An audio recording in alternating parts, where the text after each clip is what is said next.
Narrative number 10. Ahora vas a escuchar una breve conferencia sobre una antigua instalación militar estadounidense en Panamá que funciona como albergue ecológico y puesto de observación en la selva tropical. ¿Qué se hace con una torre de radar abandonada en medio de la selva panameña?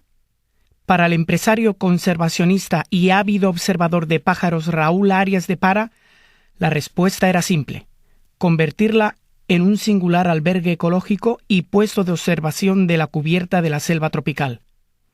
Me gusta la selva, cuanto más salvaje y virgen mejor, explica Arias de Para. Tenía un sueño convencional, un albergue ecológico con un arroyo cerca, rodeado de bosques y con abundante vida silvestre. Nunca me imaginé que terminaría en una torre de radar de la Fuerza Aérea de los Estados Unidos. Ni siquiera había visto una torre de radar en mi vida. La antigua torre fue entregada a Panamá en 1995 en cumplimiento de los tratados firmados en 1977 por el presidente Jimmy Carter con el entonces líder panameño Omar Torrijos. La Fuerza Aérea de los Estados Unidos la había construido durante los años 60 para ayudar a defender el Canal de Panamá y posteriormente fue utilizada por la Administración Federal de Aviación de los Estados Unidos y por la Comisión del Canal de Panamá como centro de comunicaciones y control del tráfico aéreo. En 1988 pasó a formar parte de la red de radares de la Cuenca del Caribe y hasta que fue abandonada en 1995 fue utilizada por el gobierno estadounidense para vigilar a los traficantes de drogas.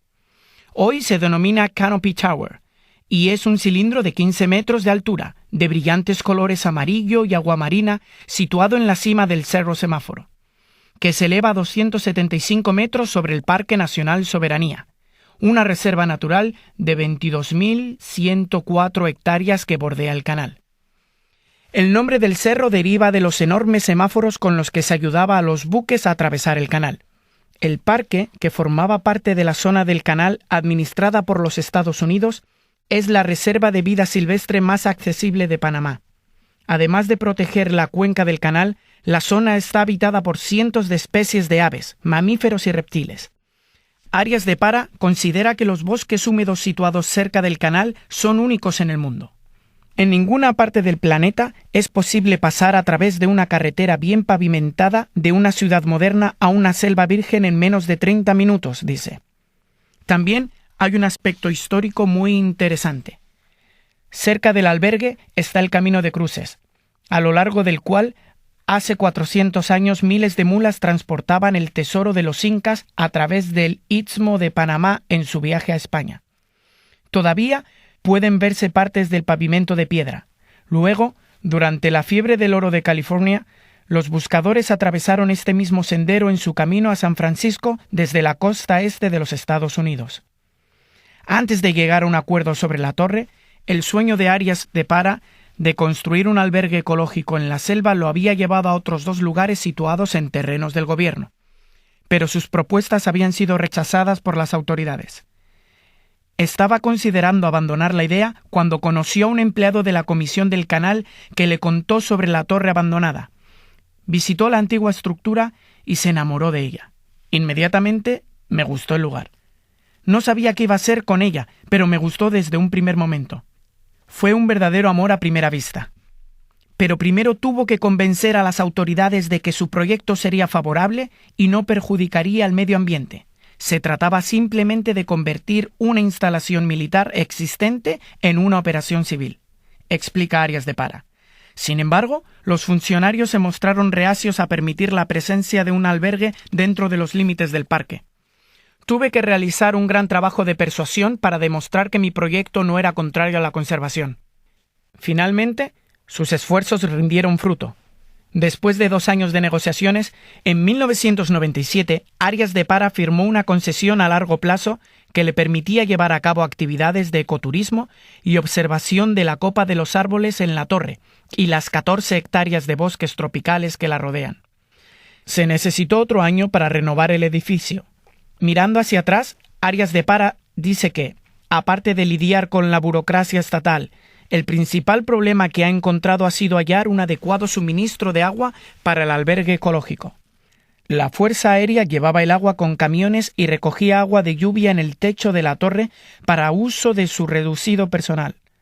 Sin embargo, este tipo de suministro no permitía satisfacer las necesidades de los 25 a 30 visitantes que pernoctan en el albergue, especialmente en la estación seca de Panamá.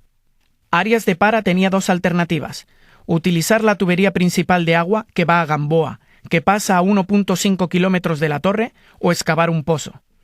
La intercepción de la tubería habría significado construir un tanque de almacenamiento en la mitad del cerro semáforo y utilizar bombas eléctricas, lo que hubiera resultado costoso y perjudicial para el medio ambiente. De manera que Arias de Para decidió contratar una empresa para perforar dos pozos cerca de la torre. Excavaron 75 metros sin encontrar agua. Afortunadamente, Arias de Para descubrió que la Fuerza Aérea había excavado un pozo junto a la torre. Solo tenía que encontrar dónde lo habían hecho. Preguntando, encontré un ciudadano estadounidense jubilado que había trabajado para las Fuerzas Armadas perforando pozos en la antigua zona del canal. Vivía lejos, pero logré encontrarlo. Me mostró dónde habían hecho la excavación y a los 55 metros y medio encontré agua. Llevé la muestra al laboratorio y el agua era perfecta. El pozo actualmente provee 7.6 litros de agua por minuto, suficiente para el uso del albergue. Quizá Arias de Para tiene un natural espíritu revolucionario y pionero. Pertenece a una de las más distinguidas familias políticas de Panamá.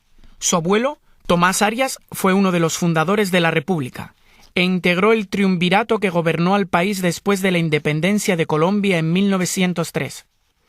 Un primo, Ricardo Arias Espinosa, fue presidente de Panamá en los años 50 y otro, Ricardo Arias Calderón, fue vicepresidente durante el gobierno de Guillermo Endara. Recordando sus primeros años de vida, Arias de Para atribuye su amor por la selva a las temporadas que pasaba en la finca familiar cerca del Valle de Antón, un pintoresco pueblo ubicado en el cráter de un volcán extinguido a 123 kilómetros de la ciudad de Panamá. Pasábamos las vacaciones escolares 3 meses todos los años, andando a caballo, nadando en los arroyos, coleccionando bichos, haciendo paseos y acampando en la montaña. Observaba a los pájaros sin saber lo que estaba haciendo. Era algo natural. Ha terminado esta selección. No se leerán las preguntas en voz alta. Ahora empieza a trabajar. Te quedan 2 minutos para elegir las respuestas.